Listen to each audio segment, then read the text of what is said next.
Hey y'all, welcome to Ask an FFL from Luderco Arms. Today we're going to talk a bit about the Ruby pistol, the Spanish Ruby pistol. These were first made by a company, and I'm going to murder this name, but bear with me, called Gabilondo y Ureste. Anyways, it's a semi-automatic 32 ACP blowback handgun based on a simplified Browning 1903.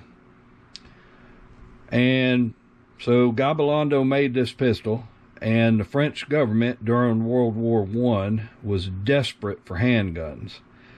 And so Gabilondo presented one of his pistols to the French government, and I actually have one of this one right here is a Gabilondo. And the French government gave him a contract for way more guns than he could ever build. And so he ended up contracting with about 4 or 5 other companies. And by the time it was all said and done, over 50 different companies made the Ruby type pistol for the French army.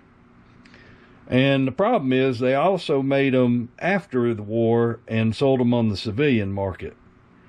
And they don't really have good records of serial numbers and companies and yada yada. So there's a few ways you can tell that a gun was absolutely used by the French military, and then there's another few ways you can tell a gun was probably used by the French military, and then there's also a few ways you can tell that it probably was not used by the French military.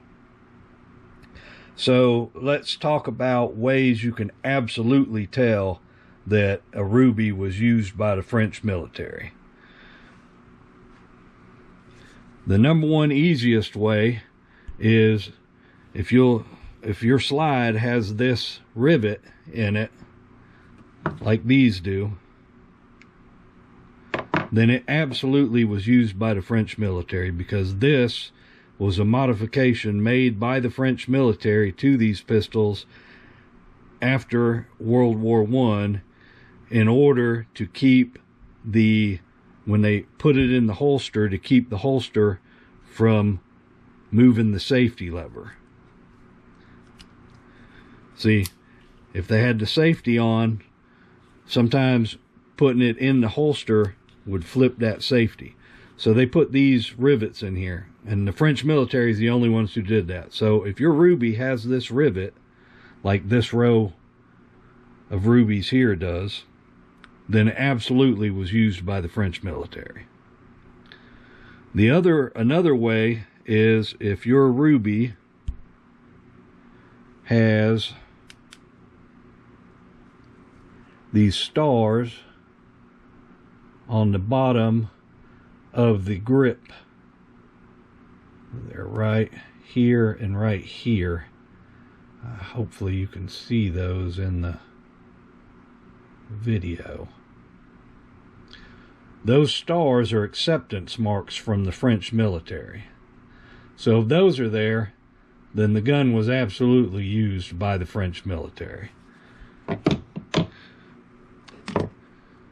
Now you can have a gun like this one, where you have stars, so it was accepted by the French military, but it does not have the stud.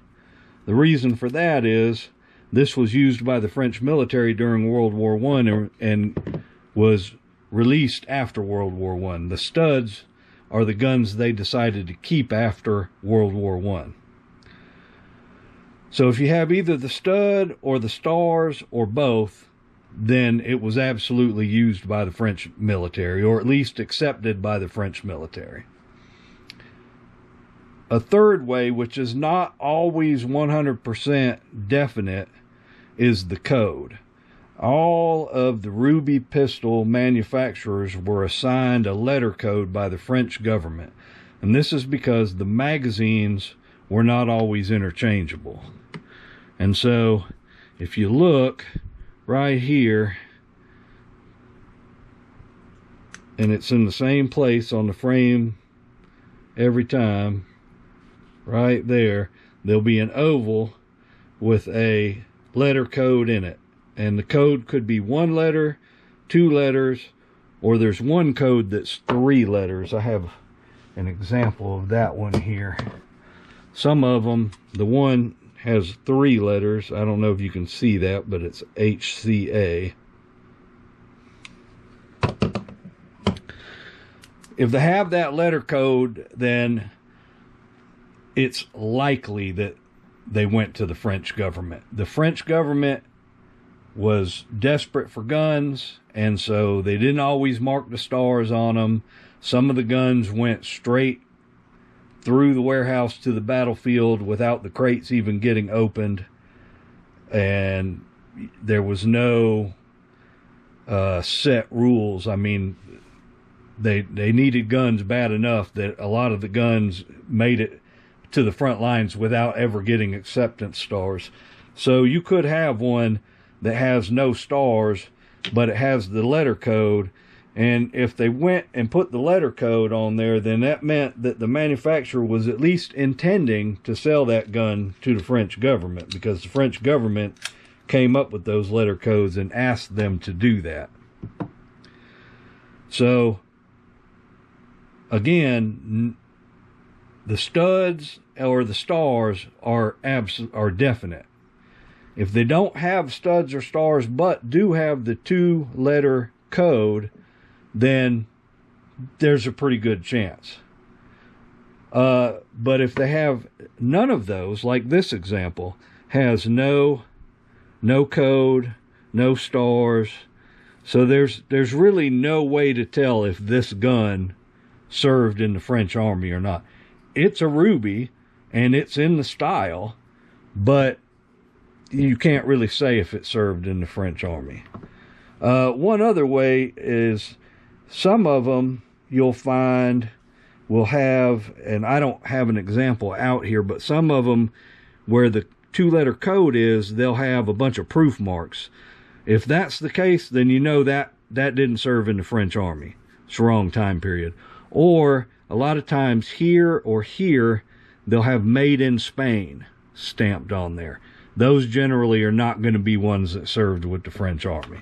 Those are going to be ones that were made for the civilian market. So that's how you can definitely tell. Studs or stars absolutely was owned by the French army. Letter codes, probably, but you can't say for sure unless you have other documentation. That pretty much is how you can tell whether or not your ruby pistol was used by the French military. Hopefully this information will help somebody out. If you found it helpful, give us a like, subscribe to the channel. I'm always trying to come up with new content for y'all, and y'all have a good night.